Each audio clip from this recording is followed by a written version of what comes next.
ce nouvel épisode d'Histoire de Normand, je vous invite à découvrir le parcours exceptionnel d'un homme dont le nom résonne encore dans le monde de l'histoire, de l'architecture et de l'archéologie, celui d'Arcis de Caumont.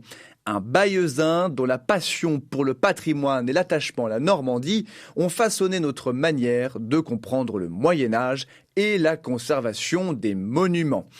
À la découverte de sa destinée exceptionnelle, top départ de ce nouvel épisode d'Histoire de Normand.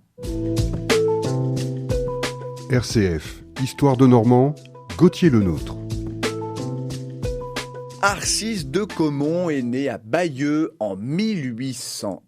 Nous sommes alors au début du siècle, en pleine période révolutionnaire, et Bayeux est une ville où l'histoire se lisait à chaque pierre et où les vestiges du Moyen-Âge étaient omniprésents. Mais le patrimoine de la ville, comme les autres cités françaises dans ce contexte aussi tumultueux que la Révolution française, était en grand danger. Car avec la Révolution française, nombreuses furent les églises vendues comme biens nationaux.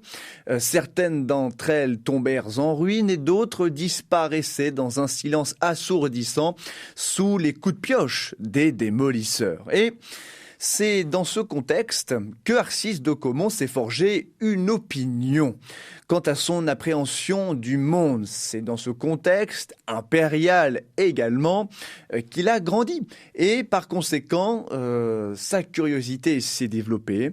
Ses prédispositions naturelles à lire, questionner, observer, s'est révélé très tôt.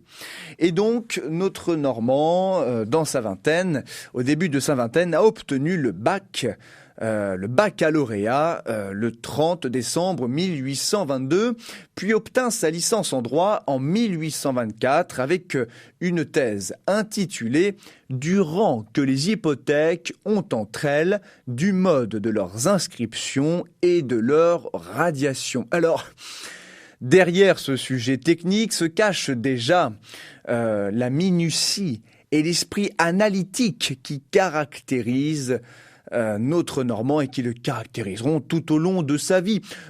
Transpire aussi son attrait pour les sujets techniques et complexes. C'est dans sa ville natale d'ailleurs, entouré des monuments médiévaux, que sa passion pour l'architecture et l'histoire s'est développée. Comprendre, classer, protéger. Arcis de Caumont, en tant qu'étudiant, a appartenu à cette génération d'intellectuels qui s'est indignée du vandalisme post-révolutionnaire et de la destruction des monuments historiques. Il prit conscience, comme ses confrères générationnels, que pour préserver l'histoire, il fallait l'étudier avec méthode et la diffuser au plus grand nombre. Ainsi commence son rôle de pionnier en France. Il devint l'un des premiers à poser les bases de l'archéologie médiévale scientifique dont il est le grand fondateur. Il définit en effet une classification chronologique et stylistique des architectures, avec des termes utilisés comme roman, gothique, renaissance.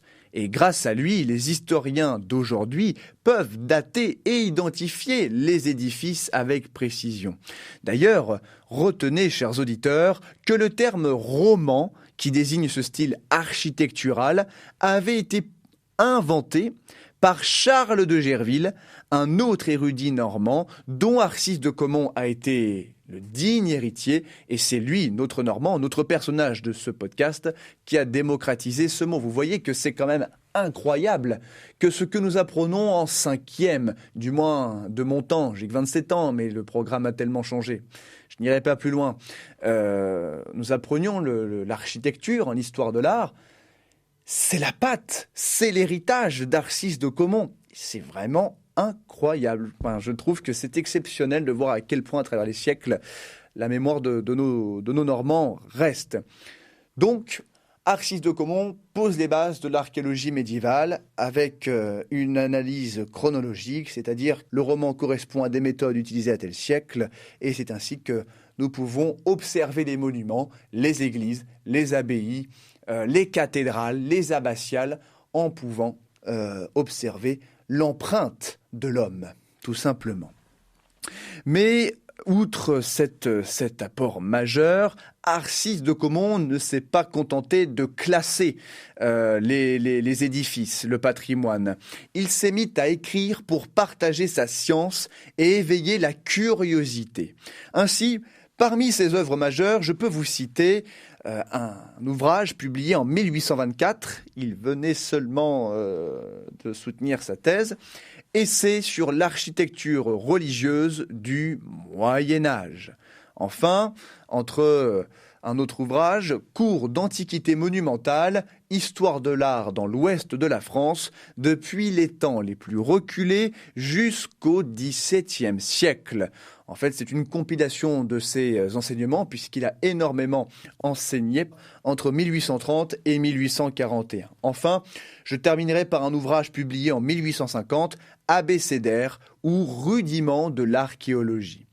En somme, ce qu'il faut retenir, c'est qu'à travers ses écrits, il rendit accessible au grand public une science jusque-là réservée aux érudits, contribuant ainsi à populariser l'archéologie et à créer une véritable culture patrimoniale, je devrais même dire une émulation.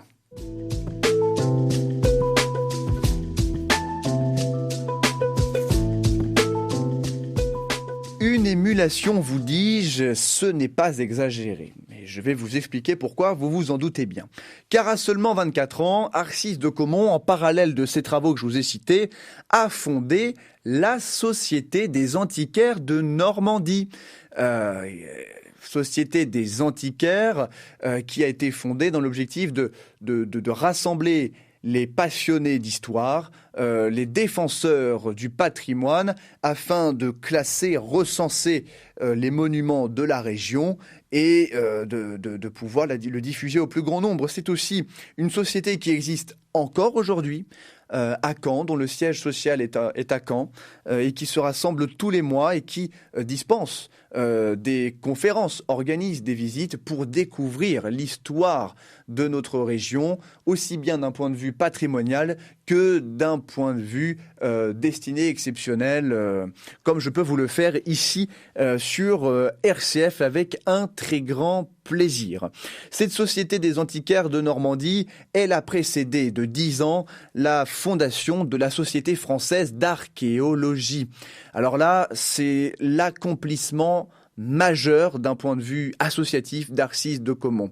Puisque cette Société française d'archéologie, elle rassemble des savants de toutes les provinces aujourd'hui, de toutes les régions, avec un objectif très clair: inventorier, classer et protéger le patrimoine français, alors toujours sous la menace de l'homme, des choix politiques, mais aussi de la négligence. Et donc, pour ce faire, Arcisse de Caumont a eu l'idée de mobiliser ses adhérents pour éditer, avec un rythme de publication organisé, structuré, un bulletin monumental, un journal, le bulletin monumental, qui publie les inventaires, les descriptions et analyse les monuments. Ainsi, Arcisse de Caumont participe à la rédaction de plus de 30 volumes et contribue à la publication de 200 comptes rendus et mémoires des différents congrès organisés par sa société savante. Le travail d'Arcisse de Caumont ne passa pas inaperçu parce que, encore une fois, c'est un pionnier, c'est un précurseur et par conséquent, peu de personnes ont consacré autant d'énergie, autant de temps pour créer des sociétés, publier autant de travaux afin de préserver le patrimoine national dans nos provinces. Et ainsi, son œuvre a été regardée, scrutée de près par les représentants de l'État. Et en 1837, le ministère de l'Intérieur a décidé de créer la Commission nationale des monuments historiques, une première étape vers l'adoption, la mise en place d'une politique publique de protection du patrimoine. Alors, Arcisse de Caumont, mobilisé et invité à participer à certains échanges, se rapprochant de députés, se rapprochant de sénateurs, se rapprochant des représentants de l'État en somme, est parvenu a montré que la recherche scientifique pouvait transformer la société en influençant directement les décisions publiques et en protégeant ce qui fait l'identité culturelle de la France, ses monuments. Encore aujourd'hui, chers auditeurs, la France est le pays qui compte le plus de châteaux. Il n'y a aucun autre pays qui nous dépasse à ce sujet. Combien d'églises avons-nous encore en héritage, hélas inoccupées, hélas qui ne sont que très peu mises en valeur, alors que pourtant il y a la main de l'homme qui date parfois du XIIIe et du XIVe siècle. Je ne m'emballerai pas davantage. Mais au-delà de ces recherches, de la fondation de ces sociétés savantes, Arcis de Caumont nous apparaît comme un formateur, un animateur intellectuel. Il a donné des conférences, organisa des cours et des entretiens, fonda des réseaux d'érudits motivés. Une vision très simple, préserver pour diffuser et entretenir la connaissance, susciter l'émerveillement. Voilà tout simplement que le patrimoine ne doit pas être considéré comme un simple décor, mais un témoin de la chaîne des temps, de ce qui nous relie aux anciens.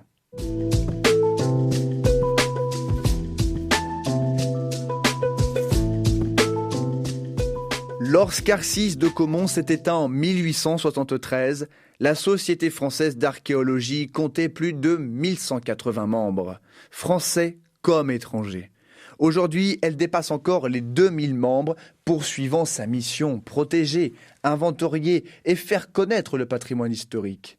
Son héritage, c'est une méthode scientifique pour étudier les monuments, une diffusion du savoir qui dépasse les cercles érudits, donc une vulgarisation. Et surtout une conscience patrimoniale, nationale, qui inspire encore les chercheurs et les passionnés, ainsi que les nouvelles générations. Arcis de Caumont, au bout du compte, ce ne fut pas seulement un érudit normand, il fut un bâtisseur de mémoire, un visionnaire qui a transféré notre rapport à l'histoire et aux monuments. En suivant ses pas, nous comprenons que protéger le patrimoine, c'est un acte citoyen, un acte civique, reliant le passé au présent et offrant aux générations futures la chance de contempler et comprendre leur histoire. Vous pouvez, si vous souhaitez approfondir votre connaissance, visiter Bayeux où vous pourrez observer sa statue monumentale, d'une part dans un jardin, mais aussi dans le lycée qui porte son nom, Arcis de Caumont.